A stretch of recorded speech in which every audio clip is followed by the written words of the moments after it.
अस्सलामुअलैकुम वरहमतुल्लाहि वबरकातुहू। सल्लु अलल हबीब सल्लल्लाहु अला मुहम्मद सल्लल्लाहु अलैहि व आलिहि वसल्लम। रज़ाए इलाही चैनल में आप सबको खुश आमदीद कहते हैं। अल्लाह अज़्ज़ा वजल से दुआ है कि अल्लाह अज़्ज़ा वजल आप सब पर अपना ख़ास करम फ़रमाए, दोनों जहानों की भलाइयाँ अता फ़रमाए, खुशियाँ अता फ़रमाए, हर दुख और तकलीफ़ से महफूज रखे। अल्लाह अज़्ज़ा वजल बे औलादों को नेक और साहले औलाद अता फ़रमाए, बेरोज़गारों को रिज़्क़ हलाल कमाने और खाने की तौफ़ीक अता फ़रमाए, और जितने भी लोग बीमार हैं अल्लाह अज़्ज़ा वजल उनको सेहत कामिला आजिला अता फ़रमाए। अल्लाह अज़्ज़ा वजल आप सब की तमाम जायज़ दिली ख्वाहिशों को अपनी शान के मुताबिक पूरा फ़रमाए।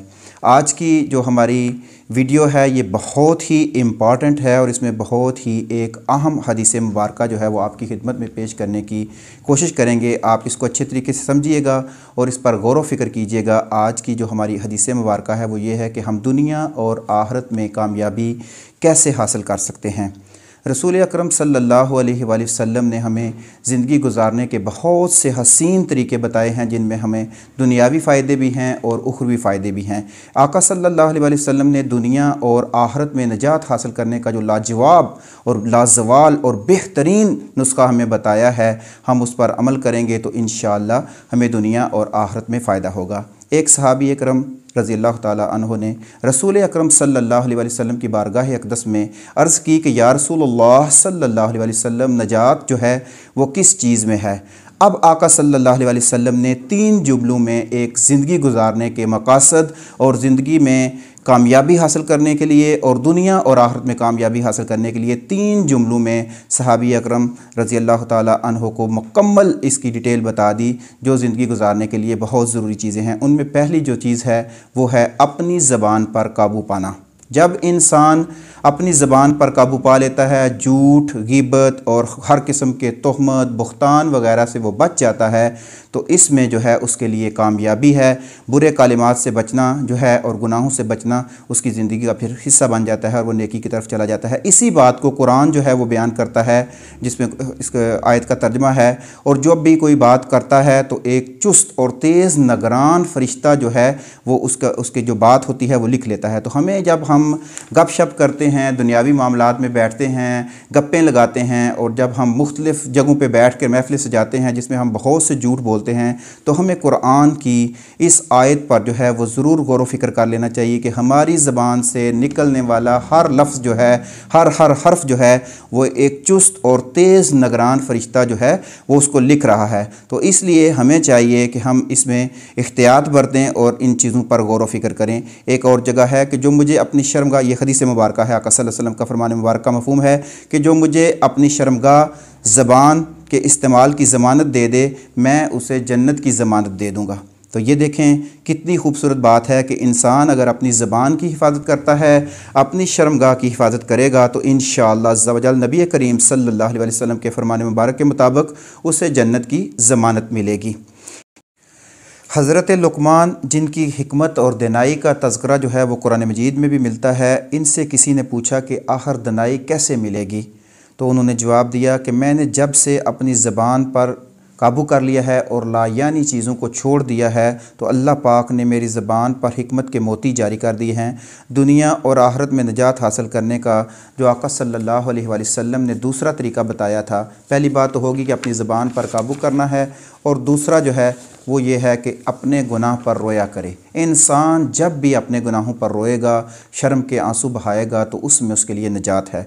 जब किसी बंदा मोहम्मद से कोई गुनाह सरज़द हो जाता है तो वो इस पर शैतान की तरह अकड़ ना जाए, ये ना कहे कि बस अब मुझसे गुनाह हो गया है, अब मैंने कुछ नहीं करना, बल्कि शर्मिंदगी और नदामत महसूस करे, और शर्मिंदगी और नदामत के साथ अल्लाह ताला की बारगाह अक़दस में सजदा रेज़ी करे और अपने गुनाह की माफ़ी मांगे, तो अल्लाह ताला इसके गुनाह को ज़रूर माफ़ फरमाएगा, बल्कि इसके गुनाह भी नेकी में बदली कर देगा। तौबा के बहुत से फ़ायदे हैं। अगर हम डेली बेस पे अपनी ज़िंदगी को, तौबा को अपनी ज़िंदगी का हिस्सा बना लेंगे तो इंशाअल्लाह अज़्ज़ा वजल हमें बहुत ही फ़ायदा होगा, क्योंकि तौबा जो है ये आपके तमाम पिछले गुनाहों को माफ़ कर देता है अल्लाह पाक, और इसके आपको ये फ़ायदे होते हैं कि आपके गुनाह जो हैं वो भी नेकियों में बदली हो जाते हैं। एक और हदीस मुबारक का मफ़हूम है, रसूल अकरम सल्लल्लाहु अलैहि वसल्लम ने इरशाद फरमाया कि अल्लाह ताला को दो कतरे जो हैं वो बहुत ज़्यादा पसंद हैं। एक वो कतरा जो किसी मोमिन को जब अल्लाह ताला की बारगाह में वो अपनी जान कुर्बान करता है तो उसका खून निकलता है, और दूसरा वो कतरा जो मोमिन की आँख से नदामत के साथ गिरता है। तो इन दोनों कतरों को अल्लाह अज़्ज़ा वजल बहुत पसंद करता है।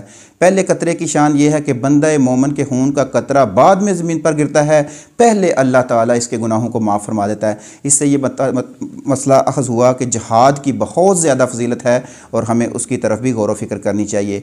और दूसरे कतरे की ये शान है कि जब किसी इंसान की आँख से नदामत, शर्मिंदगी और खौफ खुदा की वजह से आंसू गिरता है तो अल्लाह अज़्ज़ा वजल दोज़ख की आग इस पर हराम फरमा देते हैं। इसलिए रसूल अकरम सल्लल्लाहु अलैहि वसल्लम ने इरशाद फरमाया कि अगर किसी की आँख से खौफ की वजह से मक्खी के सर के बराबर आंसू का कतरा निकल आया तो अल्लाह अज़्ज़ा वजल इस पर जहन्नम की आग को जो है वो हराम फरमा देगा। इसलिए हमें कोशिश करनी चाहिए कि हमारी आँखों से नदामत के साथ आंसू निकलें और तौबा के साथ हमारा ताल्लुक़ जो है वो मज़बूत रखे।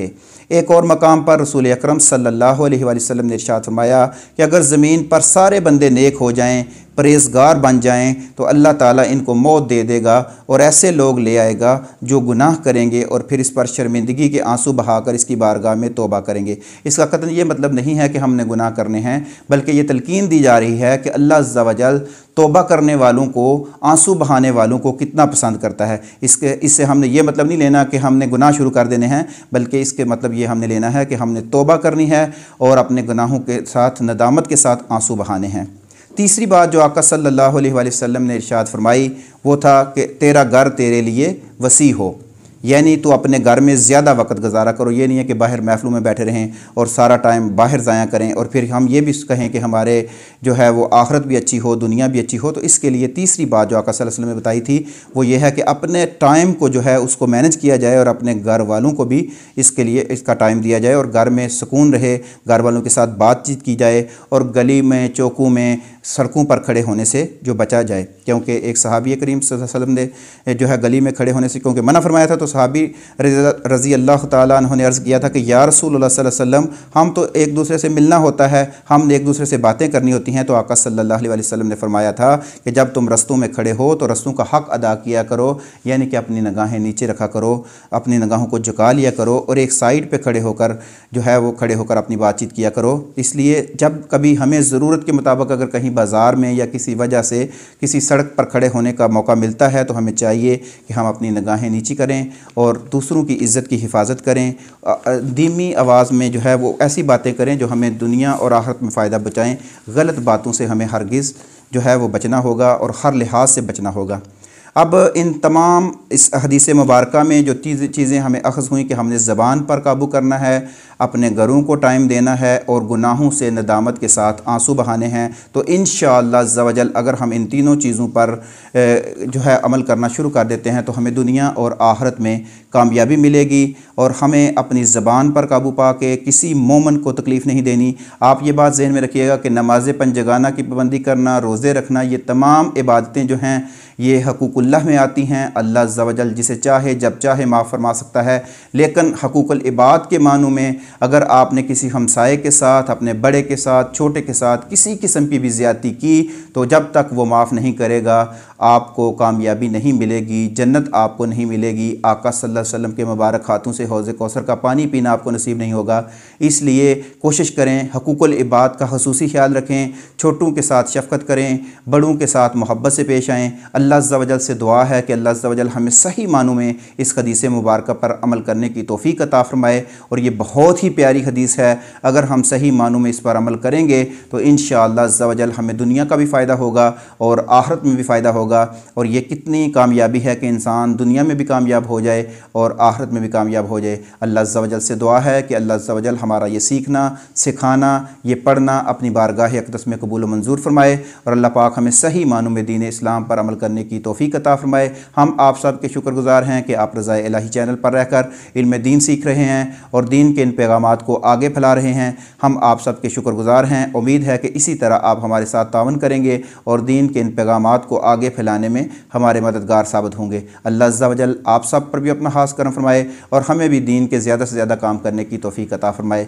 अस्सलामु अलैकुम व रहमतुल्लाहि व बरकातुहू।